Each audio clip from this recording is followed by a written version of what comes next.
Kibasi in London for us. He's the director of the Institute for Public Policy Research. Thank you very much for joining us, Tom. I mean, look, we've heard this before from the EU leadership that, they don't want to extend further. They want this to wrap up as quickly as possible. And here we are. We had a bit of euphoria coming through a couple of weeks ago when Boris Johnson was negotiating the deal.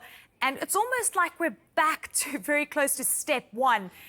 Is there any optimism in trying to wrap this up as quickly as possible? And are we able to meet these new deadlines that have been set out?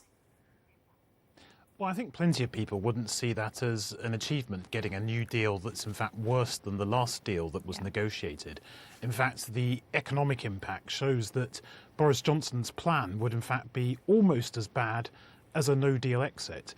Now, I don't agree that the only choices are getting a deal through or a no-deal exit. If there's a general election, a new government is formed and that government decides to have a referendum on the decision to leave, then I think the European leaders will permit time for that scenario.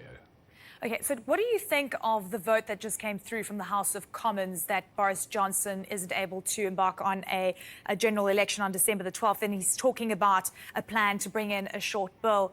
And then you had the opposition party saying, look, we want assurances that there's not going to be any kind of opportunity for a hard Brexit to occur in the coming months.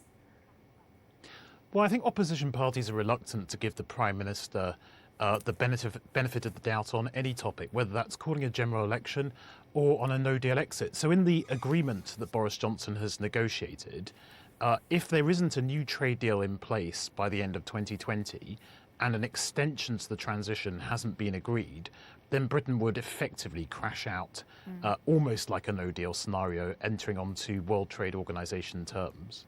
And what would that look like? I mean, we know already we're worried about a new era of deregulation, of concerns about how, the labour market is going to be playing out. Export market is already under pressure. And we don't know exactly how that's going to play out even further, and the negative consequences on the UK economy. We're hearing about 3% wiped off GDP in the next few years, according to the IMF. So it's a pretty dire scenario that we're looking at. So it's almost in everyone's benefit to find some kind of clarity very soon. Absolutely. I think everyone's looking for this painful process to come to an end.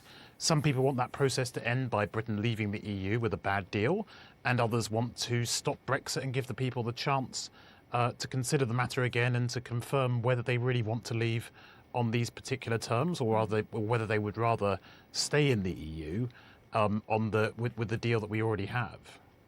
All right, Tom, thank you very much for joining us. Much appreciated for your time.